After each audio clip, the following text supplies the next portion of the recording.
today's other headlines. Now we turn to Doug McKelway with the newly re-elected Prime Minister of Israel. He recently finished a book entitled Bibi, My Story, and quite a story it is. America's great ally in the Middle East, a democracy led by this passionate leader, leading a country, once again, that is literally surrounded by its enemies. Now listen to this incredible story of strength, perseverance, how Bibi became Israel's longest-serving prime minister. Prime Minister Benjamin Netanyahu, thank you so much for your time. I've been speed reading through your book. It is a remarkable life story, and it could only have been told because of the fact that you were voted out of office. Now you're back in office, back in the fire. Yeah, well, indeed. But I'm grateful to the previous government for having given me a year to write this book, which I wrote in longhand. And there's no way, Doug, that I could have written it while in office. So that's done. And now I'm going back into the messy bog of politics, refreshed and with another book behind me. An important book for me, at least, and I hope for the readers as well. Well, it's an important book, indeed. And one of the reasons that it's important, at least from my perspective, is that I learned so much more about your young life, your early life, that I did not know before and that readers will find out about. And it's fascinating, truly fascinating. You are, in effect, a part-time American as well. Your father brought you to the United States on two separate occasions, one as a little boy, you and your two brothers, and your older brother, Yanni, who is a national hero in Israel, should be a national hero, an international hero, I guess he is, was once quizzed by a teacher as a young boy in school because he was a remarkable student. Everybody recognized this. People were drawn to your brother because of his quiet strength, his leadership, his courage, his fortitude. And your brother didn't pay a lot of attention to that because he longed for going back home to Israel. And he said this, it's a very telling comment, quote, "Here in America, my classmates don't know what they're living for, but in Israel, we know."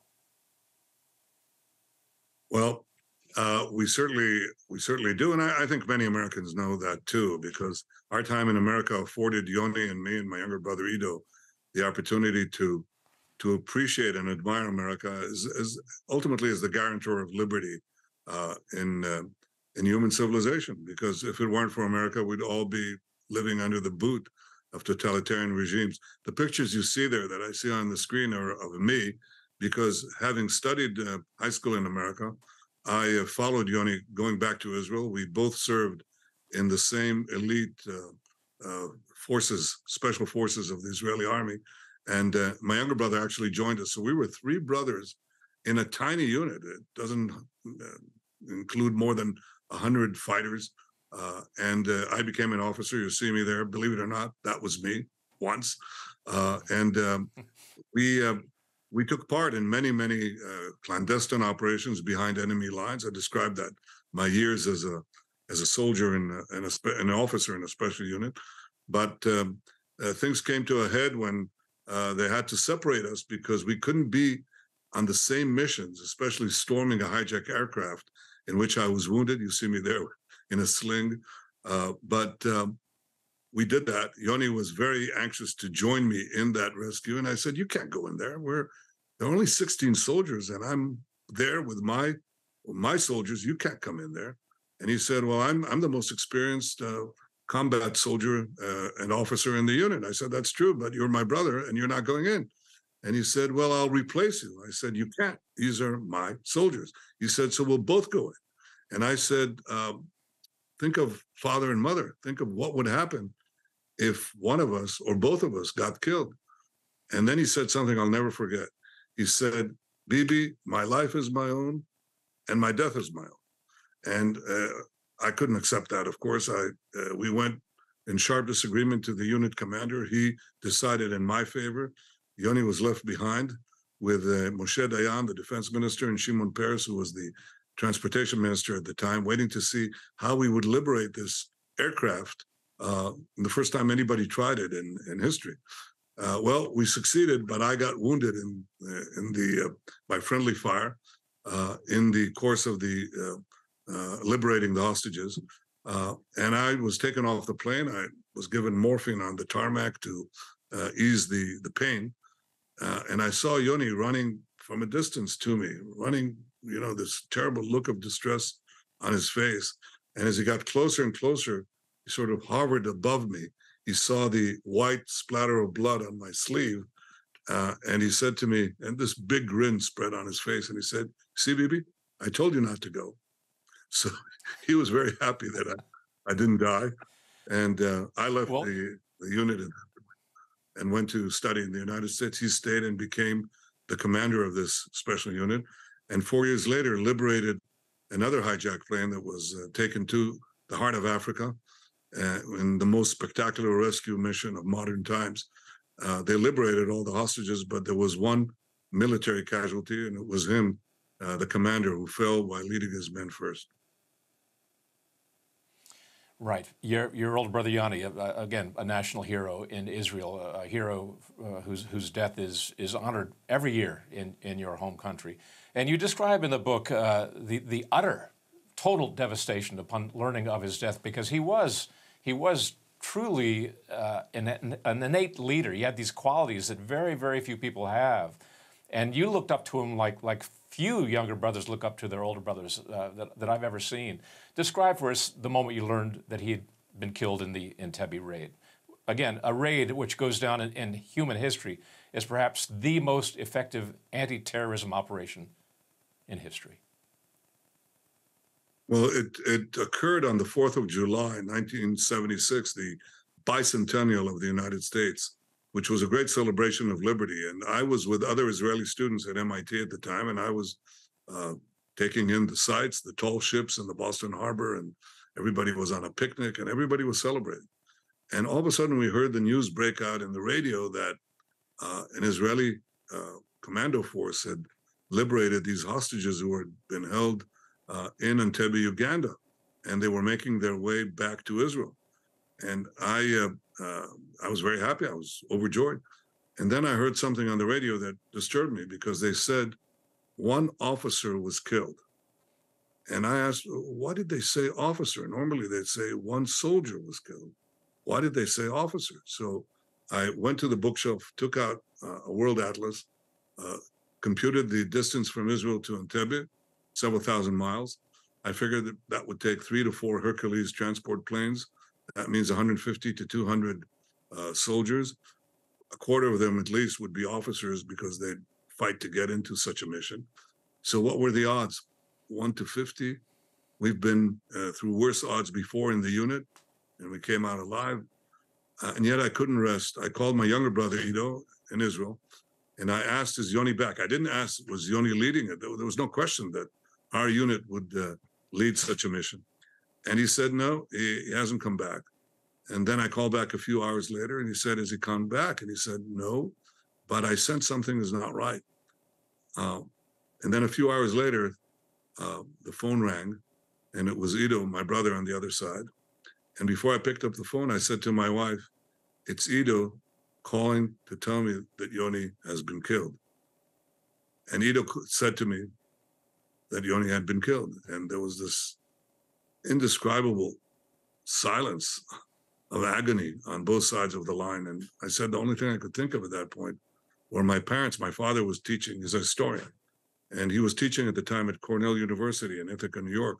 So I drove for 7 hours from Boston to Ithaca, because I didn't want them to hear the news through the media. And I walked up in the path leading to my father's home, and I saw him through the window, because it was a big glass window at the front of his house, and he was walking back and forth, sort of in deep thought, his hands clasped behind his back. That was his habit. And all of a sudden he turned around and he looked, and he saw me, and he said, Bibi, what are you doing here? And then he saw my face, and he immediately understood. And he let out a terrible cry, like a wounded animal. And then I heard my mother scream. I could say that was actually worse. Telling my parents about Yoni's death was actually worse than hearing about it from my brother. But these are two moments of sheer agony that I thought I would never live through. I didn't think that I would continue to live. I didn't know how I would live. But through inconsolable grief, I I found a way to be inspired by Yoni's sacrifice, his courage, his heroism, and the fact that he died fighting terrorism. I devoted a good chunk of my life after that to mobilizing the free world to not only a military fight, but a military and political fight against international terrorism. And from there, I was swept into politics and to the messy bog of politics, as I call it today. Mm-hmm.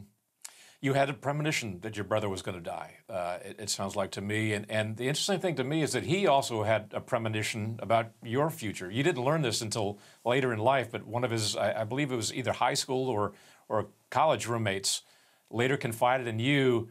He said, watch Bibi. He's going to become prime minister one day. Yeah, I absolutely shocked me when I learned about this 50 years later in the annual memorial to Yoni at his graveside. And one of his university friends came to me and said that he had told him that when I was 19 years old, he said, watch my brother, he's going to be prime minister one day. So I have the faintest idea where he took that. I had very strong opinions, too strong, untempered by experience, just the certitude of youth. And I was absolutely stupefied when I learned that 50 years later, at that time, he was convinced that I would one day lead the state of Israel. And I have no idea, and I tell you this honestly, how he could have such a premonition, because I certainly didn't have it. Well, the habits learned early in life oftentimes lead to great things. And one example of that, and this is my last time I'll harp on your military service because I want to move on to that, but you write briefly about your second day in this elite unit, the unit as it was informally called, and you had to take a hike up the coast of Israel, and it turned out to be just absolutely horrid weather, the worst storm in decades, and there was no paved roads on the coastal route of Israel at that time. You write, quote, the next day, muscles sore but invigorated, we were asked to come to a big hangar. We assumed we would be issued our personal weapons, but no weapons were to be seen. Instead, we were given a pocket-sized notepad and a pen with a string attached to our shirt pocket. This, the commander said, is one of your most important weapons. Write down every task you are assigned to do, and don't tear off the page until every task is accomplished. Half a century later, I haven't shaken that habit. What a great lesson for anybody striving for great things. It's true, because I've met people who've achieved great things in life, business leaders, political leaders, and so on. But I haven't met anyone who's achieved great things without following through on the little things as well. You have to have the big picture, but you also have to have, you have to work on the small things as well. The details count. No question about that. So I still do that. By the way, I write down everything. I don't have a notepad like that. I just have a piece of paper. Every day, it's an unshakable habit. I don't intend to shake it. Well, good for you. I wish I'd adopted that pattern long ago, but I'm a confused individual. The other really monumental person in your life, well, both of your parents were monumental, but your father especially, who was an intellectual giant. He was the editor for the Hebrew Encyclopedia, the Hebrew version, I guess, of the Encyclopedia Britannica. And so he had a tremendous command of facts. He edited those facts down. But it was not until later in life that you learned about his involvement in Zionism. And in fact, in many respects, he predicted the Holocaust in the 1930s. You wrote, even as a 23-year-old in 1933, my father was one of those who was remarkably perceptive, who sensed what was coming. That year, he wrote what appears to be, in hindsight, an astonishing prophecy. Quote from your father, racial anti-Semitism is inciting a global war against the existence of the Jews as a race that poisons human society. If racial anti-Semitism spreads, it will not only endanger Jewish rights, but the existence of Jewish people everywhere. Written in 1933 by your father. By a 23-year-old young man. Now, he was, in many ways, my mother used to say, I married a genius, but even a genius has to have his socks darned. So she took care of his socks. My father would wear. He was like a genius, absent-minded professor with an intellect so sharp that I've seldom encountered in life. Some people with that perception. He had the ability to see how events would lead and what needed to be done to either forestall them or advance them. And he argued in the 1930s that he came to America actually in the eve of World War II, and he wanted to persuade the United States to press Britain to enable the creation of the Jewish state, first to give the millions of Jews who were trapped in Europe by Nazism a haven, a safe haven. And he argued that this was important not only for the Jewish people, but he argued that the creation of a Jewish state would serve the interest of America because it would create the strong bastion of Western values in the heart of the Middle East. And as he predicted, also the barricade against Soviet aggression. Well, people didn't take him seriously initially, but he, and Roosevelt was absolutely, President Roosevelt, who was a great war leader, was adamantly opposed to Zionism because the British at the time were opposed to it. And they thought it would offend their Arab subjects of the British Empire. So my father decided to do something in the wake of Roosevelt's opposition that no one had done before. He went to the Republicans and he met with Senator Taft, a legendary figure in his own right, and persuaded him to adopt in the Republican national platform, in the Republican National Convention in 1944, a resolution calling for the establishment of a Jewish state. This is in the middle of the Holocaust. And sure enough, as my father predicted, a few months later, the Democratic National Convention adopted a similar platform. So in many ways, my father was in his early 30s, was the progenitor of the bipartisan American support for the state of Israel. And he had many meetings, but one more particularly incisive meeting. And that was right after the war. I think 2 years after the war, he met with General Eisenhower. General Eisenhower was the commander of the army, just led a victorious America in World War II. And my father got to see him. And he said to him, "You should support the creation of a Jewish state." And Eisenhower said, "Why?" And he said, "Well, it's going to be the greatest force in the Middle East," and so on. He said, how could that be? You're only 600,000 people. That's our number at the time. It has grown more than tenfold since then.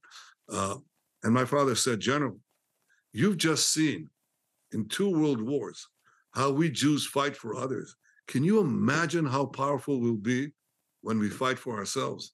And Eisenhower was sufficiently impressed that he got the whole general staff of the United States to meet with this young man, because my father spoke not only of justice, of morality, but he spoke also of national interest. He said that it's the national interest of the United States to have a strong Israel, and time has proven him so right. It seems that the tests that Israel faces never end. You've got a bit of a test with our present president of the United States. Well, he did with the previous one. President Trump was not always in favor of the Abraham Accords. Maybe he was, but he said that you specifically were not in favor of peace. That later changed when you confronted him with some evidence. But fast forward to President Biden. You describe in a phone call that you had with President Biden. Now, in our phone call, President Biden said that America stood by Israel's right to defend itself. But in the coming days, as the fighting escalated and the press reported on mounting Palestinian casualties, he began to push for a ceasefire. Quote, "Bibi, I got to tell you, I'm coming under a lot of pressure back here," he said. "This is not Scoop Jackson's Democratic Party," referring to the strikingly pro-Israel senator whose long tenure ended in the 1980s. Indeed, it's a new Democratic Party in the United States, and anti-Semitism is on the rise in this country as well, especially on college campuses. Well, first of all, let me say that Joe Biden has been a personal friend for 40 years, ever since I came to Washington as a young diplomat, and he came as a young senator from Delaware. So we've had a close friendship for all those decades, and we've also had our disagreements. But it's disagreements, as with all American presidents, it's disagreement, as we say, in the family, because Israel and the United States are like family, and you have arguments in your family, and we have arguments in this family as well. But the bond is strong and unshakable. I can tell you that people don't know this, but sometimes you're overtaken by the chattering classes, But if you look at the tracking poll of the American public as a whole, the support for Israel has grown remarkably. It's grown very strongly among Republicans, but it's stayed very strong among Democrats as well. It's the political class and a particular radical fringe of it that obviously adopts anti-Israeli policies. But the overwhelming majority of Americans, Democrats, independents, Republicans alike, support Israel because they understand that we are the bulwark of America in the heart of the Middle East against the radical Islamists who chant. What do they chant? They chant death to Israel, death to America. Israel is the small Satan, you're the big Satan. And they're led by Iran, that wants to develop intercontinental ballistic missiles and nuclear warheads to threaten not only us, but to threaten you. And so what is keeping them at bay and what is preventing the Middle East from falling into the hands of the radical Islamists is Israel, frankly. Israel, more than any other force in the region, democratic, advanced, innovative Israel that is willing to fight for our defense, but in so doing, we also fight for our common defense. And we're very grateful for any assistance that is being offered by successive American administrations to that for that goal, Democrats and Republicans alike. And lastly, Prime Minister, your country in that region of the Middle East is a tiny little speck in a sea of totalitarian countries. It has been fought over for centuries, and that fight continues. What is the future of Israel? Well, we've defied the laws of history. The Jewish people have been around for 3,500 years, for the first 2,000 years, including the period described in the Bible. We lived on our land. We had to fight for our freedom, often losing, but never giving up. And finally, we lost our land and were scattered to the far corners of the earth and came back against all odds 150 years ago, even though there was always a Jewish presence in the Holy Land, rebuilt our state in our ancestral homeland, reunited our capital, Jerusalem. It's been our capital for 3,000 years since King David decided to declare it as such. And it's been a wonder. And, you know, I think the reason we've been able to do that is a combination of faith and guts and resolution. And if there's one thing that is infused in the book that I write, it's the mission that I received from my grandfather, my father, my fallen brother, and so many millions around the world. It's a life of purpose. And my purpose has been to assure the prosperity, security, and permanence of the Jewish state. You know, I don't know how many miracles God apportions to a people, but we've had a pretty big share of ours. But read the book. I think if you're interested in a life of purpose, if you're interested in a life of purpose, and you should be because it makes life worthwhile, you might glean some interesting insights from reading my experience in this. And I'd love to hear your comments. The book is Bibi, My Story.